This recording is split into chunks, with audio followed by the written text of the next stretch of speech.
Okay, let's talk about this. Let's talk about North Korea, because the situation is definitely getting out of hand. Donald Trump is not backing down, and the very stubborn, unpredictable North Koreans are doubling down in what looks like an inevitable conflict about to happen. And in this video, we not only want to tell you exactly all the latest news on North Korea, but also the bigger context that you're not being told by the American mainstream media. Just before we start, just know we are in an independent media organization that relies on your donations ever since YouTube started screwing us. And if you want to continue to see more news reports, please invest in us on patreon.com/WeAreChange. Now, just this morning, we are getting information that the strike against North Korea by the United States is imminent. Now, of course, this news is not verified, but the North Koreans are threatening war themselves after Donald Trump deployed a naval strike group to the Korean Peninsula just days ago. Donald Trump just even tweeted moments ago, North Korea is looking for trouble. If China decides to help, that would be great. If not, we will solve the problem without them. Apostrophe USA.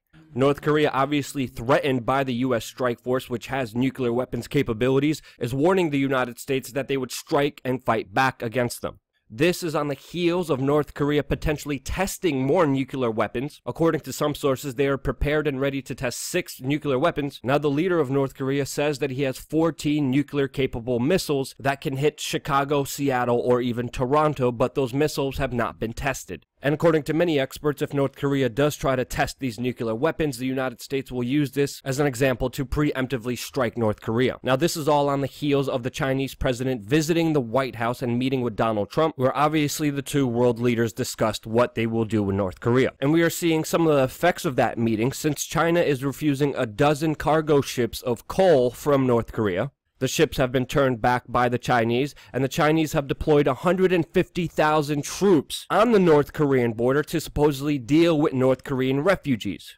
The Chinese troops have been placed there in order to prepare for a preemptive strike attack by the United States. Now, we know previously China saw North Korea as an interest and as a buffer state against the United States, fearing that a united Korea would threaten China and also allow the United States to have more military installations in that country right on the doorsteps of China. We know that just a few weeks ago, China warned the United States about setting up U.S. missile defense systems in South Korea, and along with the Russians have been very strong against U.S. military installations being placed anywhere near their border. The Russians have made similar threats against the United States, and the Russians are now sending their cruiser military warship to the South Korean region as well. And it looks like the Chinese and Russian actions when it comes to the United States' aggression towards North Korea are still very unpredictable, as we have seen by Donald Trump's tweet this morning. And Donald Trump even isn't assured himself, according to his tweet, what China will do in this matter. But we do know from previous incidences that Russia and China told the United States that they would work together with them in order to deal with the North Korean problem only if the United States would stop their annual military exercise called Full Eagle. This is a military exercise that the United States and South Korea carry out annually,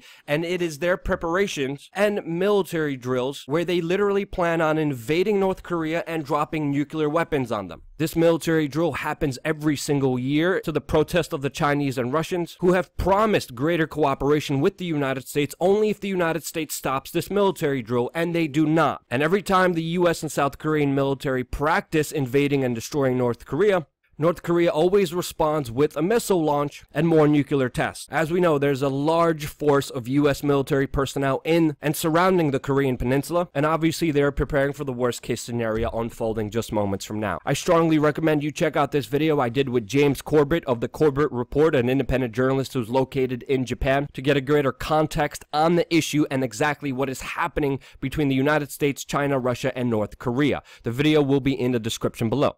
But with all of this happening and nearly being on the verge of an entire global conflict with an unpredictable North Korea, with not even knowing how the Chinese and Russians would now respond to the latest U.S. aggression towards another country, the situation is, oh wait, a man got kicked off of an airplane in the United States. Let me talk about that. The situation is extremely unpredictable, but for latest updates, don't forget to stay tuned to this YouTube channel and WeAreChange.org, where we give you the latest news as it breaks, as it happens, from a true independent media source. Don't forget to support us on WeAreChange.org/donate so we can expand and continue our operations. And of course, stay tuned, subscribe for more news as it happens.